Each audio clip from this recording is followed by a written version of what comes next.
오늘 말씀은 예수님은 지금도 눈물을 흘리신다. 예수님은 지금도 눈물을 흘리신다라는 제목으로 하나님 말씀 나누겠습니다. 사랑하는 여러분, 오늘 본문은요, 예수님께서 나사로를 살리신 그 이적의 현장을 다루고 있는 본문입니다. 베다니의 나사로는 병에 걸려 죽어가고 있었고, 그의 누이들 마르다와 마리아는 예수님께 사람을 보내어 어서 오셔서 자신의 병에 걸린, 곧 죽으려 하는 자신의 오라버니 나사로를 치료해 주길 원했다라는 것입니다. 그러나 어떠한 이유에서든지 예수님은 늦은 걸음을 하셨습니다. 지체하셨고, 나사로가 죽은 지 나흘 만에, 죽은 지 4일 만에 그가 싸늘한 시체가 되어서 또 수족을 배로 감싼 채 돌무덤에 갇혀 그의 몸에서 나는 썩는 냄새가 날 때야 예수님은 베다니에 도착하셨습니다. 그러나 예수님은 자신이 부활이요 생명이다라는 말씀을 통해 스스로 메시아, 구원자 되심을 선포하십니다. 그리고 무덤의 문을 닫은 돌을 치우고 그가 나사로야 나오라 부르실 때에 죽은 나사로가 살아나고, 무덤에서 나오는, 우리가 익히 들어 알고 있는 죽은 나사로가 살리신 그 이적을 사람들에게 보여주신 것입니다. 우리는 15절과 42절, 우리가 읽은 15절과 42절 말씀을 통해서 죽은 나사로를 살리신 예수님의 이적이 우리에게 보여주고 또 많은 이들에게 말씀하시고자 하는 것들을 확인할 수가 있습니다. 무엇입니까? 바로 너희로, 무리들 너희로 믿게 하려 합니다. 우리의 믿음을 위한 것이라고 예수님은 말씀하십니다. 그렇습니다, 여러분. 요한복음 11장은 예수 그리스도의 정체, 예수 그리스도란 누구인가? 바로 부활이자 생명임을 증거해주는 아주 중요한 본문입니다. 고린도전서 15장 12절부터 20절까지 말씀, 특별히 16절과 17절 말씀은 이렇게 증거합니다.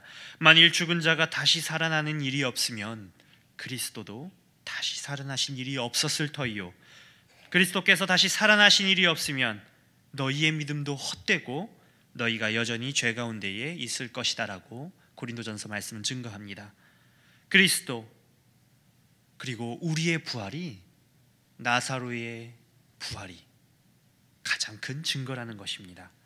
그러나 오늘 이 시간은 이 부활이라는 중요한 메시지는 다음에 다루기로 하고요, 35절에 나타나는 예수님의 눈물을 통해서 한번 말씀을 진행해 보려 합니다.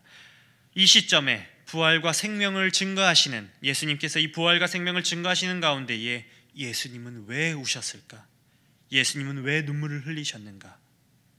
자기의 사랑하는 벗이라 칭하는 그 나사로가, 이 나사로의 죽음이 안타까워서, 그리고 이 나사로의 죽음을 보며 슬퍼하였던 그 마르다와 마리아의 모습을 보면서 그 안타까움에 눈물을 흘리신 것일까?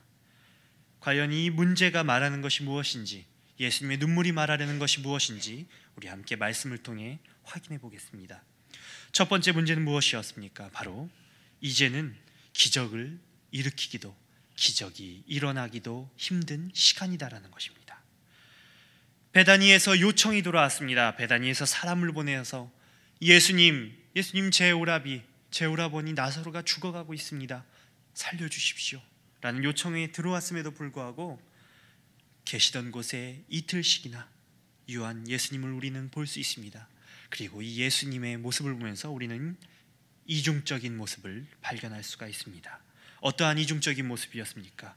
4절 말씀, 우리가 읽지 않은 말씀이지만 4절 말씀, 예수께서 들으시고 이르시되 이 병은 죽을 병이 아니다. 그리고 이 병을 통해서 하나님의 영광을 보기 위함이다.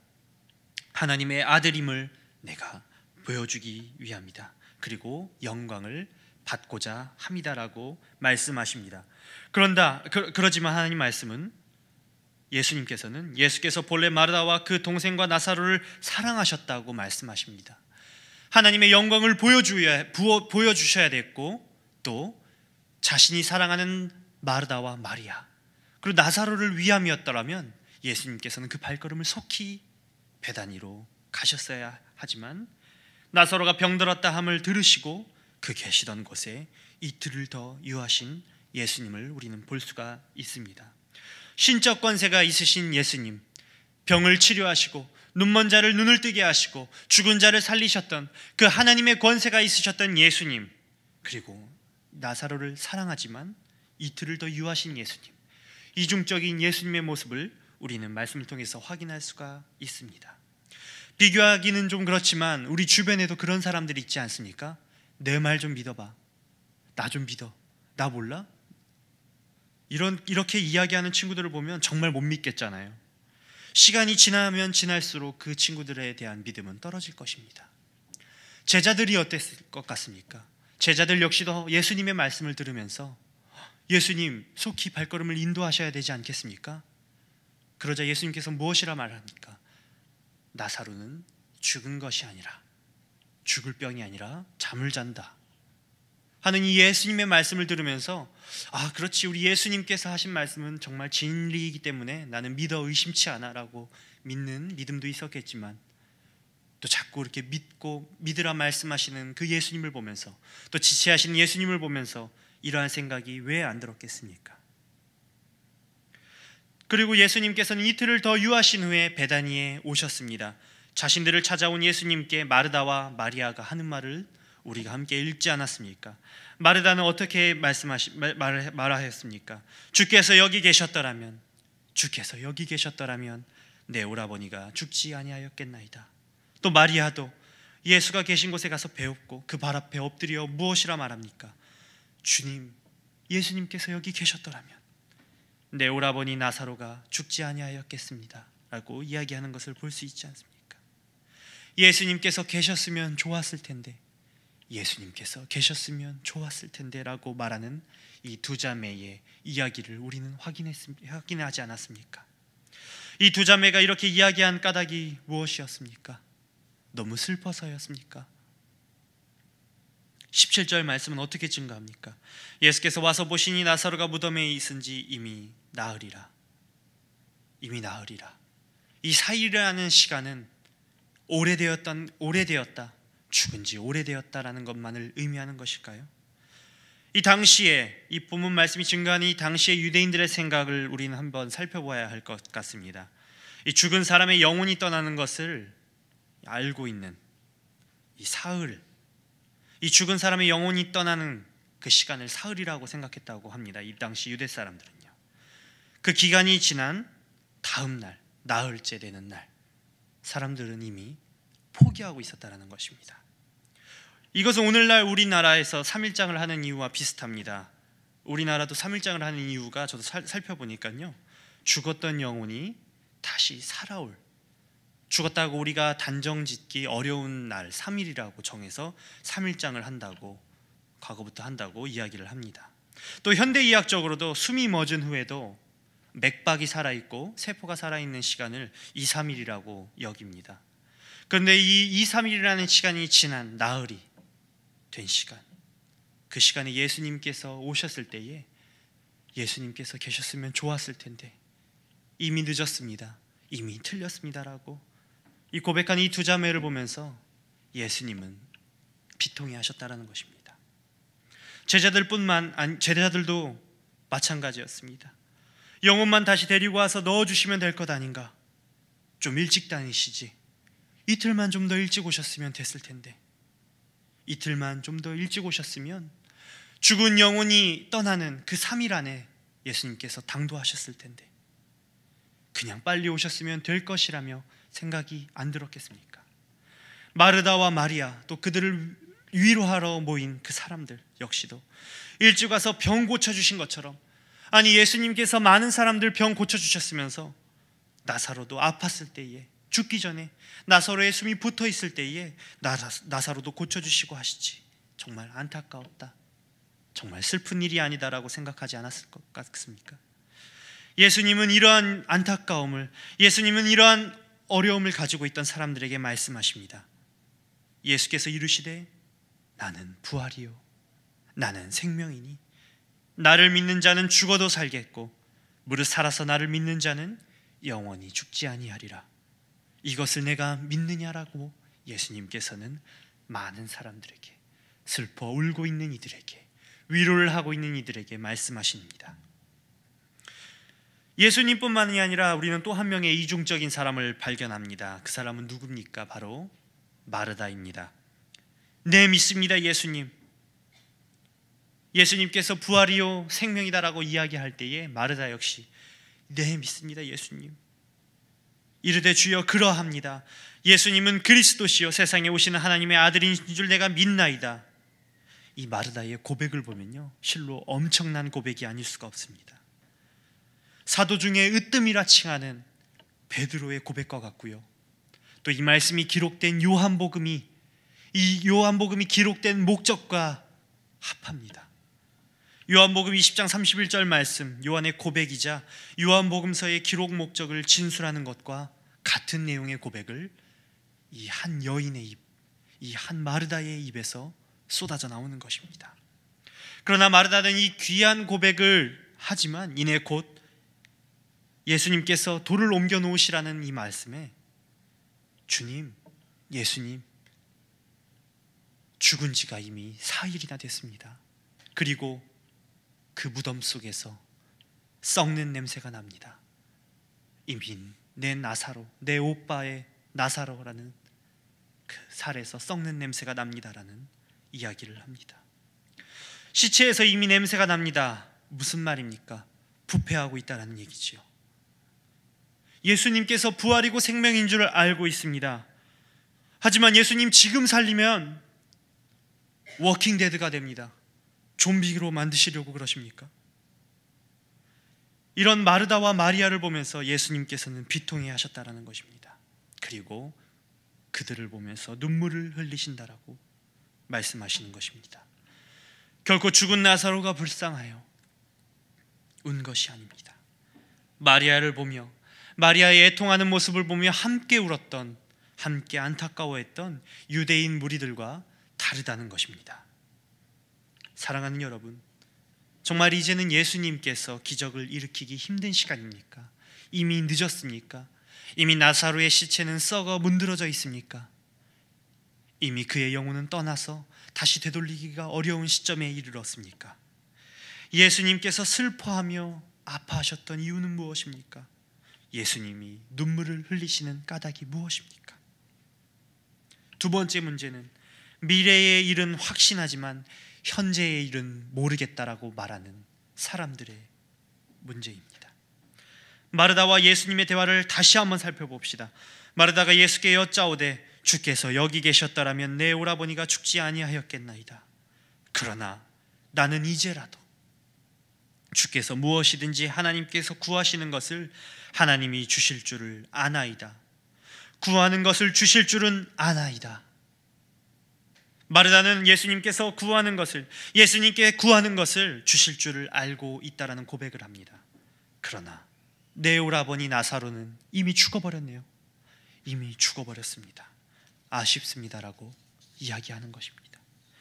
이런 마르다에게 예수님께서는 무엇이라 말합니까?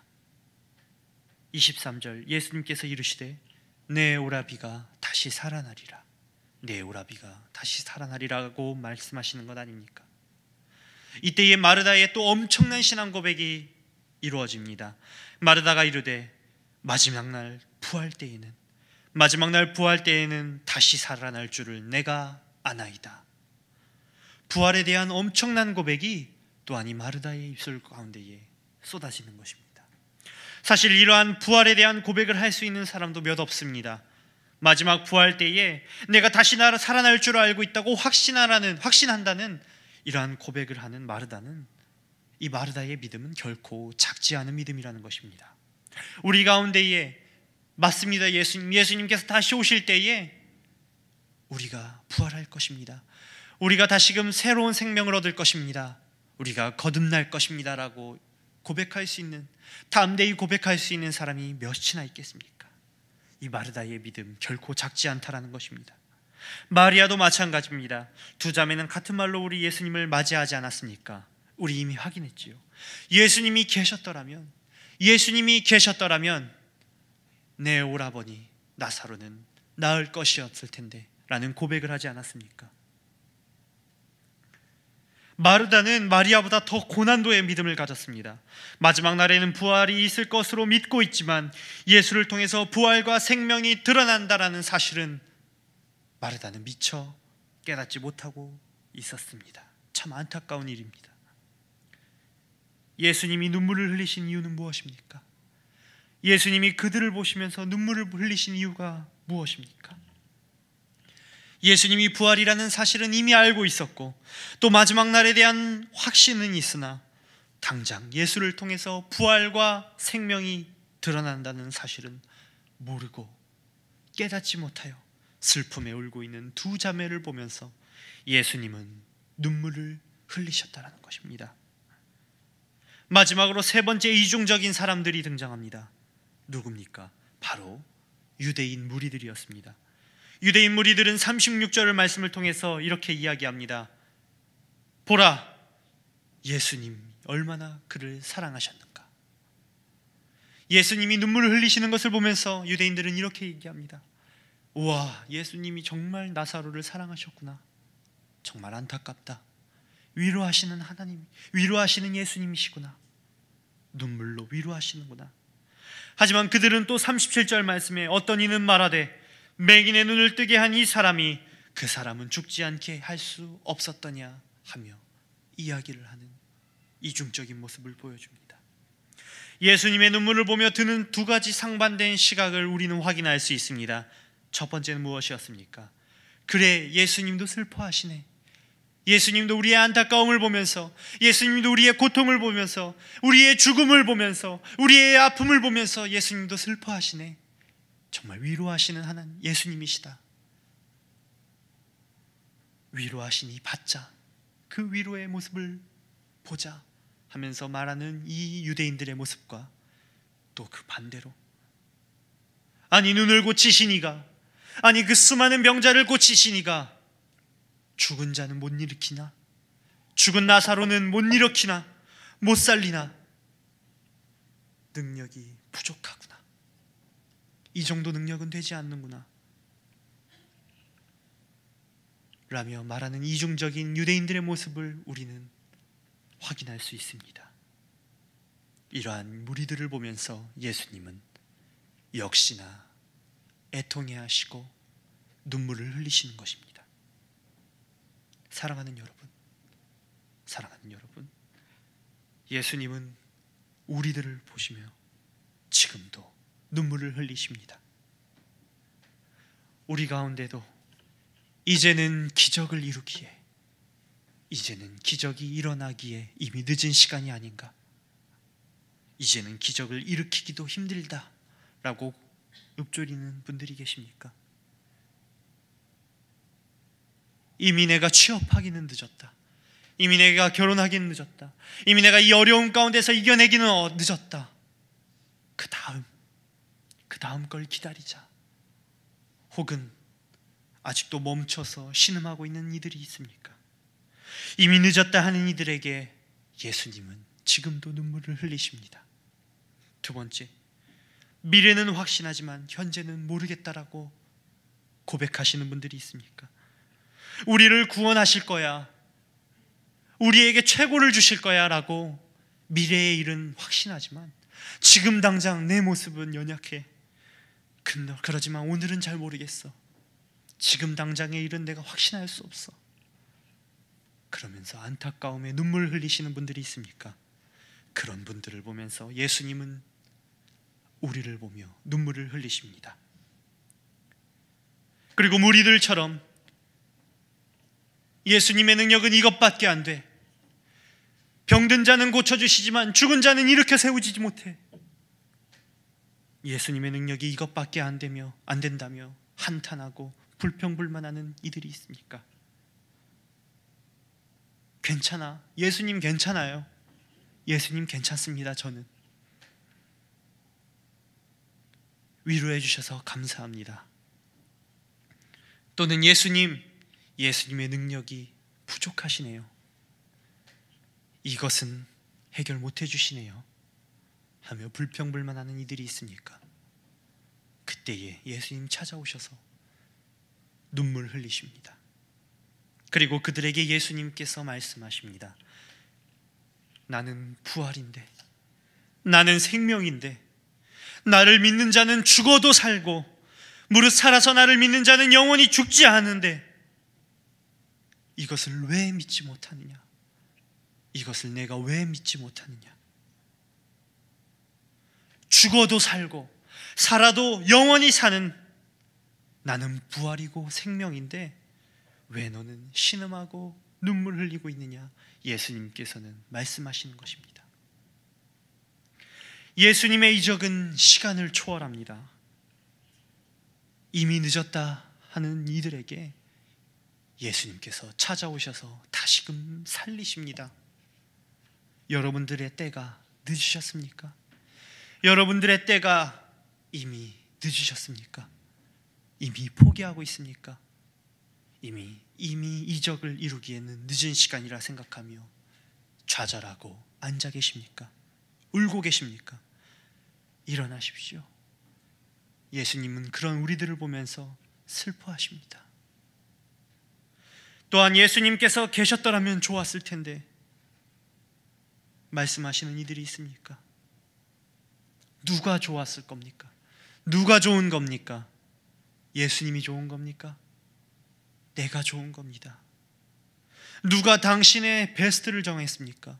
누가 당신의 가장 좋은 것을 정했습니까? 누가 여러분들의 시나리오를 정했습니까? 예수님이 정하셨습니다. 하나님이 정하셨습니다. 미래는 확신하지만 당장 오늘의 일은 확신하지 못하십니까? 그리고 이미 지나간 것 같습니까? 이미 내 최고의 시간은 지나갔습니다. 예수님 괜찮습니다. 예수님 괜찮습니다라고 이야기하고 계십니까? 그리고 울고 계십니까? 그런 여러분들에게 예수님이 시간 찾아오셔서 죽어도 살겠고 살아도 영원히 살리라라는 말씀을 주십니다. 또한 무리들과 같이 나중엔 잘 되겠지 위로해 주시네 감사합니다. 그리고 현재 내가 받는 고난과 희생이 당연한 것이라 생각하며 슬피 울고 계십니까? 아닙니다. 여러분들이 받고 계시는 고난과 슬픔과 그 희생은 당연한 것이 아닙니다. 예수님께서는 그것을 당연한 것이라 여기며 슬피 울며 안타까워하는 여러분들을 보며 예수님께서는 지금도 눈물을 흘리시고 계십니다. 사랑하는 여러분, 지금 이 시간 기적은 일어납니다. 이제는 기적을 일으키기도 힘들다라고 생각하시는 여러분들이 있습니까? 사랑하는 여러분, 지금 이 시간 기적은 일어납니다. 나를 죽음에서 건지시고 살아있을 때도 영원히 살게 하실 것입니다. 이미 죽었다고 생각하십니까? 예수님은 다시 일으켜 세우시고 살리십니다. 그리고 아직 살아있습니까? 그러면 영원히 살게 하실 것입니다. 그 사는 것도 겨우 목숨줄만, 겨우 숨만 깔딱깔딱 쉬게 하는 간당간당 연명하는 것이 아니라 부활이시고 생명 되시는 예수님의 능력으로 살 것입니다. 그리고 그리하시겠다 말씀하십니다. 지금 닥친 고난과 희생에 눈물 흘리지 마십시오. 어떠한 상황 가운데서도 부활이 되시고 생명 되시는 예수님을 믿는 이 견고한 믿음으로 울지 말고 일어나시길 바랍니다. 우리의 예수님은 능력이 없어 슬픈 마음에 여러분들을 보시면서 하염없이 위로의 눈물을 흘리시는 눈물바보 예수님이 아닙니다. 우리 예수님은요, 죽은 이도 살게 하시고 또 살아있는 여러분들을 다시금 살게 하시는, 영원히 살게 하시는 부활, 생명, 능력의 예수님입니다. 이 예수님으로 말미암아 울지 말고 일어나시고 우리 사랑하는 예수님을 울게 만들지 않는 우리 사랑하는 세교회 성도님들 되시길 주님의 이름으로 소망합니다. 우리 말씀으로 기억하면서 우리 함께 기도하시겠습니다. 하나님, 예수님 그렇습니다. 지금도 나를 보면서 눈물 흘리시고 계십니다. 예수님, 제 눈물 닦아주시고 제가 다시 일어나겠습니다. 예수님, 저는 죽었다고 생각했습니다. 예수님, 저는 포기하고 있었습니다. 예수님, 저는 희망이 없다고 생각했습니다. 그렇지만 아닙니다. 예수님께서는 지금 이 시간 기적을 이루십니다. 우리가 늦었다고 생각할 때에, 우리가 포기하고 좌절하고 있을 때에, 우리가 눈물 흘리고 있을 때에 예수님께서 함께 눈물 흘리시며 아니다 내 딸아, 아니라 내 아들아, 나는 부활이고 생명이다. 그리고 그 능력 되시는 예수님, 내가 다시 한번 이적을 보여줄 것이다 말씀하십니다. 이 말씀을 의지해서 예수님 울리지 않는 우리가 되게 해달라고 우리 함께 기도하시겠습니다. 기도하겠습니다.